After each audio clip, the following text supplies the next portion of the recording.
প্রায় এক যুগ আগে নেয়া ঘুষের মাসুল দিতে হচ্ছে খোদ প্রেসিডেন্টকেই। মোটা অঙ্কের ঘুষ নিয়ে নিজের ঘনিষ্ঠ ঠিকাদারি সংস্থাকে সরকারি কাজের দায়িত্ব দিয়ে আখের গুছিয়েছিলেন তিনি।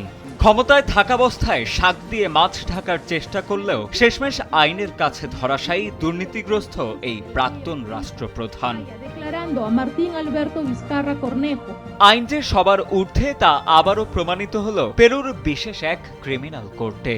দুর্নীতির অভিযোগে অভিযুক্ত পেরুর সাবেক প্রেসিডেন্ট মার্টিন ভিসকারাকে 14 বছরের কারাদণ্ড দিয়েছেন আদালত। 2011 থেকে 2014 সাল পর্যন্ত মকুয়েগুয়া অঞ্চলের গভর্নর থাকাকালীন কয়েকটি ঠিকাদারি প্রতিষ্ঠান থেকে সরকারি কাজের বিনিময়ে মোটা অঙ্কের ঘুষ গ্রহণ করেছিলেন সাবেক প্রেসিডেন্ট মার্টিন ভিসকারা।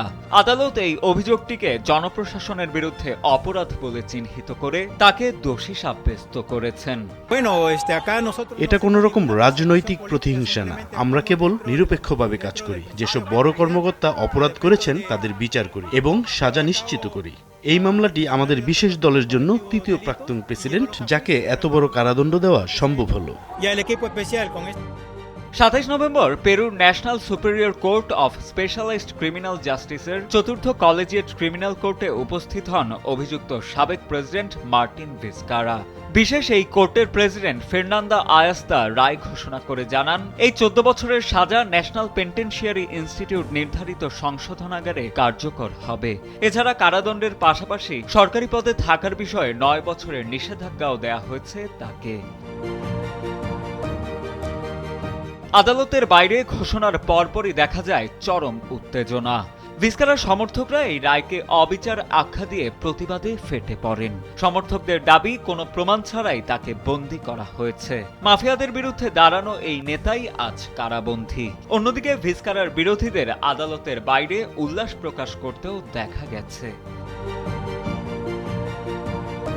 মার্টিন ভিসকারার এই সাজা পেরুর দীর্ঘ রাজনৈতিক অস্থিরতার ইতিহাসে যোগ করল এক নতুন মাত্রা। 2000 সালের পর থেকে দুর্নীতি ও অন্যান্য অভিযোগে সাজাপ্রাপ্ত প্রেসিডেন্টদের তালিকায় যুক্ত হলেন তিনি। 2018 সাল থেকে দেশটিতে একে একে মোট 7 জন প্রেসিডেন্ট ক্ষমতার পালা বদল করেছেন, যা পদত্যাগ বা অপসারণের ফলাফল। পেরুর জনগণের কাছে এই রায় আইনের সর্বোচ্চ ক্ষমতাকেই প্রতিষ্ঠা করল। ক্ষমতার শীর্ষে থাকা সত্ত্বেও দুর্নীতি করলে যে শেষ পর্যন্ত আইনের কাঠগড়ায় দাঁড়াতে হয়, মার্টিন ভিসকারার 14 বছরের কারাদণ্ড যেন সেই বার্তাই দিয়ে গেল গোটা পেরুকে। সাজিদ আনিল, সময়ের আলো।